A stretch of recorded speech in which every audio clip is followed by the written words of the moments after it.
What if I told you that over 4,700 years ago, one extraordinary man changed the course of human history forever by inventing medicine, creating the calendar, developing the compass, and uniting an entire civilization that would become the oldest continuous culture on Earth?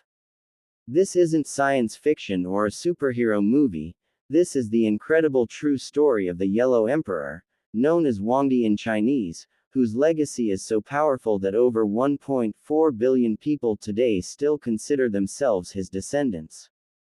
The question that haunts historians, archaeologists, and researchers is this: was he a real person whose achievements were so remarkable they seemed supernatural, or is he a beautiful myth created to give Chinese civilization a glorious origin story?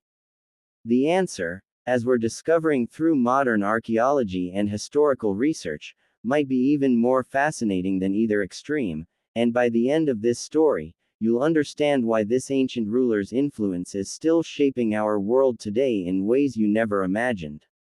Picture the world around 2697 BCE, a time so ancient it's almost impossible to comprehend.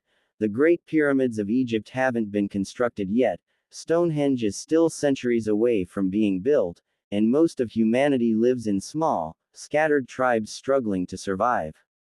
But something extraordinary is happening in the Yellow River Valley of ancient China, a fertile region where the yellow soil gives the river its name and where agriculture is just beginning to transform human society. This area is home to dozens of different tribes and clans, each with their own leaders, customs, and territories, and they're constantly fighting brutal wars over land, water, resources, and power. The region is fragmented, violent, and chaotic, with no end to the bloodshed in sight. Then, from this chaos, a leader emerges who will change everything, a man who would unite these warring tribes, introduce revolutionary innovations, and lay the foundation for what would become one of the world's greatest and most enduring civilizations. His name was Gongsun Xuanyuan, but history would remember him as Huangdi, the Yellow Emperor, and his story begins not with historical records but with legends so incredible they sound like fantasy. According to ancient Chinese mythology, the Yellow Emperor wasn't born like ordinary mortals, and his origin story reads like something from a Marvel movie. Legend says his mother, a woman named Fubao, was walking in the countryside when she was suddenly struck by lightning that came from the Big Dipper constellation in the night sky. This supernatural lightning somehow caused her to become pregnant, and she carried the child for an astonishing 24 months, double the normal human pregnancy, before finally giving birth to a baby with extraordinary features. Some ancient texts describe him as having 4 faces, which allowed him to see in all 4 directions simultaneously, symbolizing his wisdom and ability to perceive threats and opportunities from every angle. Other accounts say he could speak within days of being born and that he possessed supernatural intelligence that allowed him to understand complex concepts that would baffle ordinary adults. Now, before you close this video thinking it's all fantasy, let's take a step back and think about what's really happening here. Ancient peoples all around the world created supernatural origin stories for their greatest leaders and heroes.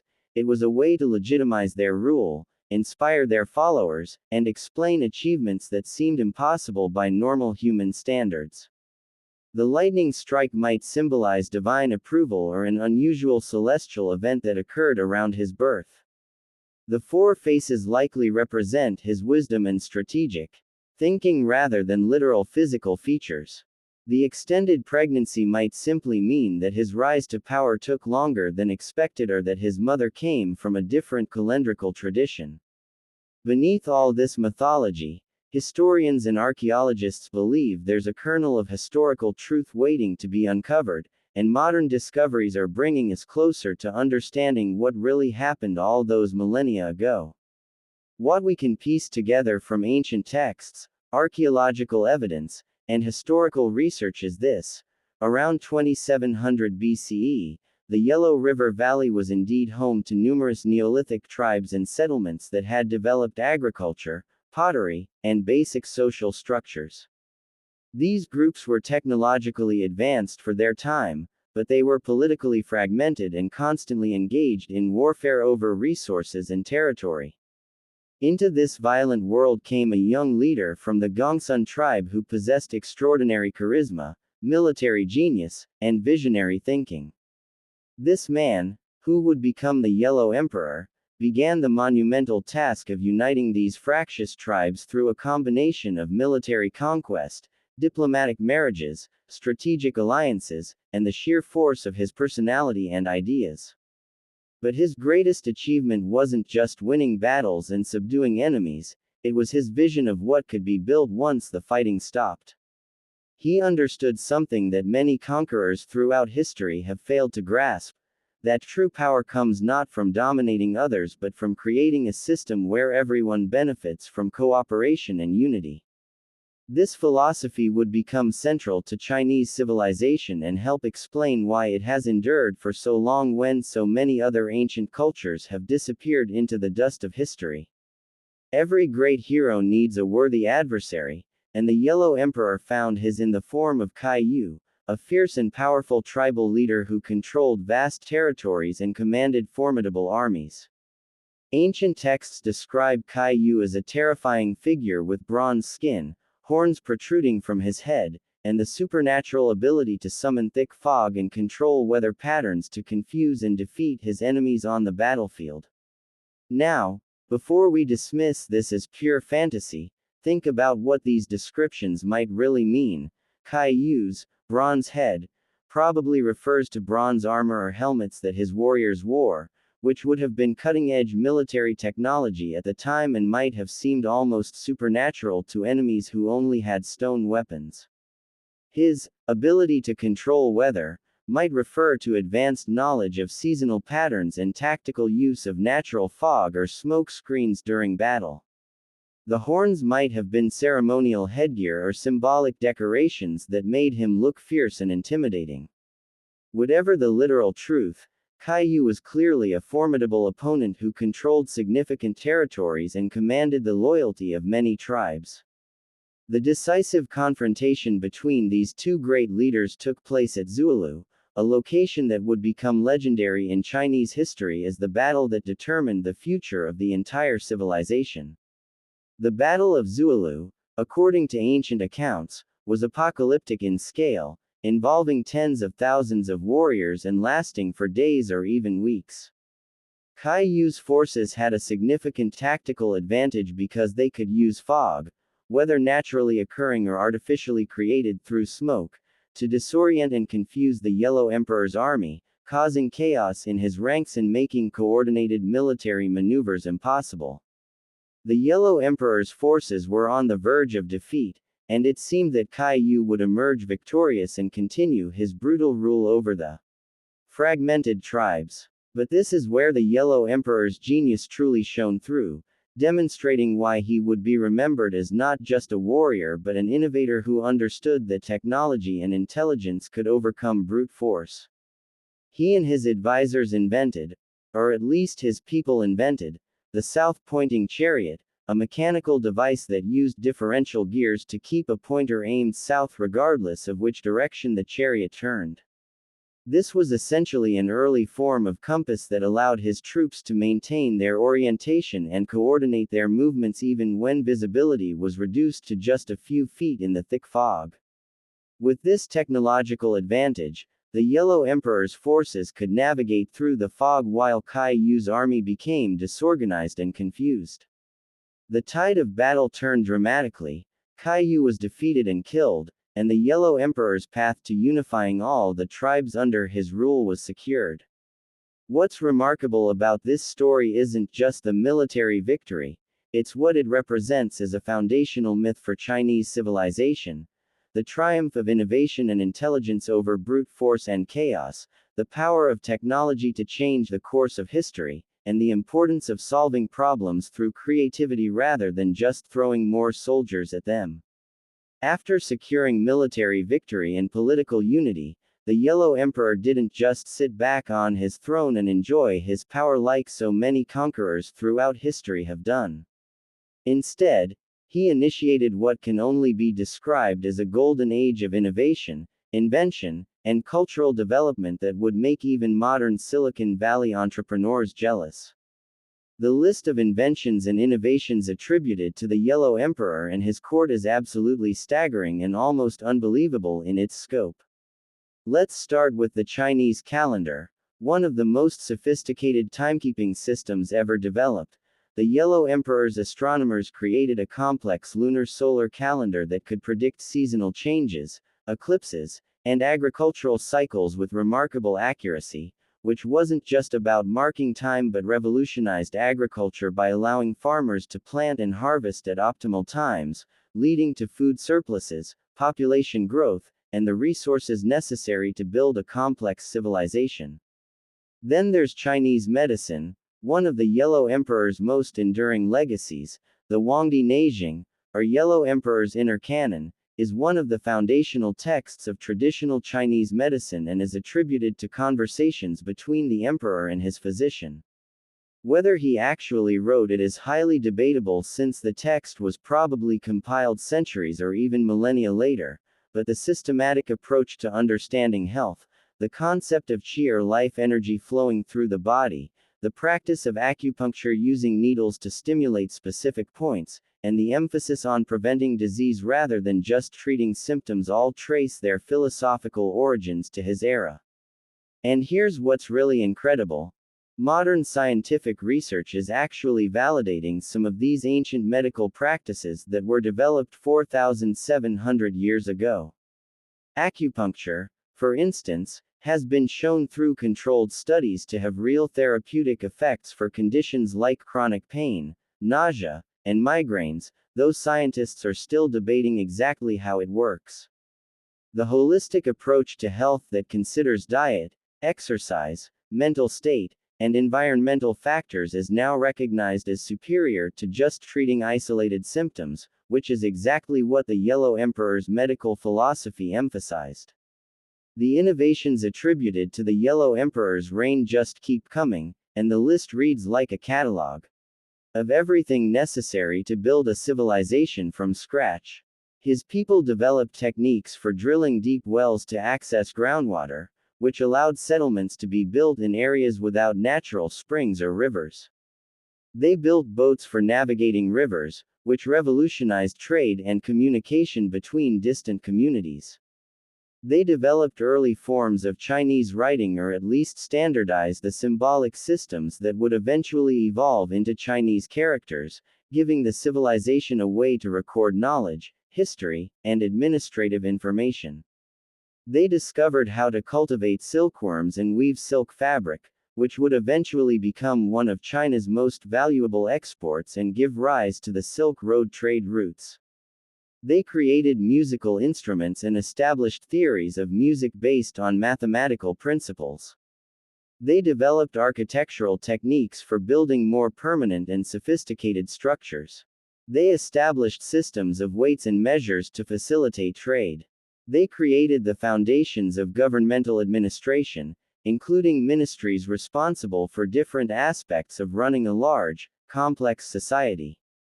They even developed early concepts of law and justice, establishing the principle that rules should apply fairly to everyone, not just be the arbitrary whims of whoever held power at any given moment. Now, let's be realistic. Did one person invent all of these things during a single reign? Almost certainly not. Many of these innovations probably developed over decades or even centuries, and they were later attributed to the Yellow Emperor because he had become the symbol of Chinese civilization's founding era. But what the Yellow Emperor and his administration likely did do was create an environment where innovation could flourish. A unified society with enough stability, resources, and security to allow people to think beyond mere survival and actually solve complex problems, experiment with new ideas, and build on each other's discoveries. The Yellow Emperor's influence extends far beyond technology and military conquest into the realm of philosophy, politics, and how people think about themselves and their relationship to the world. He's credited with establishing the concept of the mandate of heaven, one of the most important political philosophies in Chinese history, which holds that rulers derive their authority not from hereditary right alone but from divine approval that depends on their virtue and ability to govern wisely and justly. This might sound like just another way to justify royal power, but it actually contains a revolutionary idea. If an emperor governs badly, causes suffering, or becomes corrupt, then heaven withdraws its mandate and rebellion against that ruler becomes not just justified but morally necessary. This concept would influence Chinese political philosophy for millennia and lead to the rise and fall of countless dynasties, creating a kind of cosmic accountability system for rulers. It's remarkably similar to the social contract theories that European philosophers like John Locke would develop thousands of years later, suggesting that governments derive their legitimacy from the consent and welfare of the governed. The Yellow Emperor also emphasized the principle of harmony between humanity and nature, teaching that people should carefully observe natural patterns and align their actions accordingly rather than trying to dominate or conquer nature through brute force. This worldview became central to Taoism and Chinese philosophy in general, influencing everything from medicine to architecture to art to agriculture. It led to innovations and practices that we might not immediately connect to ancient philosophy, like feng shui, which despite its mystical reputation is fundamentally about creating living spaces that work with natural energy flows, topography, and environmental factors rather than fighting against them. Strip away the mystical language and you're left with principles of good urban planning, architecture that considers sunlight and airflow, and landscape design that works with rather than against natural terrain, which is actually pretty sophisticated thinking. Now let's address the elephant in the room. Is there any actual historical evidence that the Yellow Emperor existed, or is this entire story just a beautiful myth created to give Chinese civilization a glorious origin tale? This question has fascinated and frustrated historians for generations, and the answer is complicated but increasingly interesting. For centuries, Western scholars largely dismissed the Yellow Emperor as pure mythology, arguing that there was no contemporary written evidence and that the supernatural elements of his story proved it was just legend. But starting in the 1920s and continuing to the present day, archaeologists began uncovering evidence that challenged this dismissive view and suggested that beneath the mythology might lie genuine historical events and figures. Excavations revealed sophisticated Neolithic cultures in exactly the regions and time periods associated with the Yellow Emperor. The Yangshuo culture dating from around 5000 to 3000 BCE showed advanced pottery with intricate designs, developed agriculture including millet cultivation, and increasingly complex social organization with evidence of specialization and social hierarchy. The later Longshan culture displayed even more sophistication, including proto-urban settlements with defensive walls, advanced pottery making including the famous black pottery made on potter's wheels, evidence of social stratification with clear differences in burial practices between elites and commoners, and the earliest signs of Chinese writing systems. These archaeological findings match remarkably well with what ancient texts describe about the Yellow Emperor's era, a time of rapid technological advancement, political unification, and cultural development. More recent excavations have uncovered what might be royal tombs from this period containing jade artifacts carved with sophisticated techniques, bronze items that suggest advanced metallurgy, and evidence of elaborate burial rituals that indicate belief in an afterlife and the special status of certain individuals. The famous mausoleum of the Yellow Emperor in Huangdi County, Shaanxi Province, is still an active site of archaeological investigation and pilgrimage, though much of it remains unexcavated because Chinese authorities are cautious about potentially disturbing such an important cultural site. So what's the current scholarly consensus on the Yellow Emperor's historical reality? Most serious historians and archaeologists today would say something like this: was there a single person named Huangdi who personally invented the calendar, medicine, the compass, silk production, and everything else attributed to him, while also unifying all the tribes and ruling for over 100 years, as some legends claim? Almost certainly not. That's clearly an accumulation of achievements by many people over considerable time that got compressed and attributed to one legendary figure. But was there likely a powerful leader, or perhaps a series of leaders during this crucial period, who successfully unified previously fractious tribes, catalyzed cultural and technological development, and whose achievements were so remarkable that they became the foundation for an enduring origin myth? The archaeological and historical evidence increasingly suggests yes. Think of it like King Arthur in British legend. Most historians believe there probably was some historical figure, perhaps a Romano-British leader who fought against Saxon invasions, whose real achievements inspired the legends that grew more elaborate with each retelling. Did the historical Arthur have Excalibur, the Round Table, Merlin the Wizard, and all the magical adventures attributed to him? Almost certainly not. But does that make the cultural impact of the Arthurian legends any less real or important? Obviously not. The Yellow Emperor occupies a similar space between history and mythology, and trying to separate the two might actually miss the point of why his story has endured and remained powerful for nearly 5 millennia. What absolutely blows my mind is that the Yellow Emperor isn't just some dusty historical figure studied by academics in universities.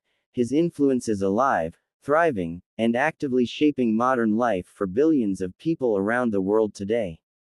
Every year during Tomb Sweeping Day, one of the most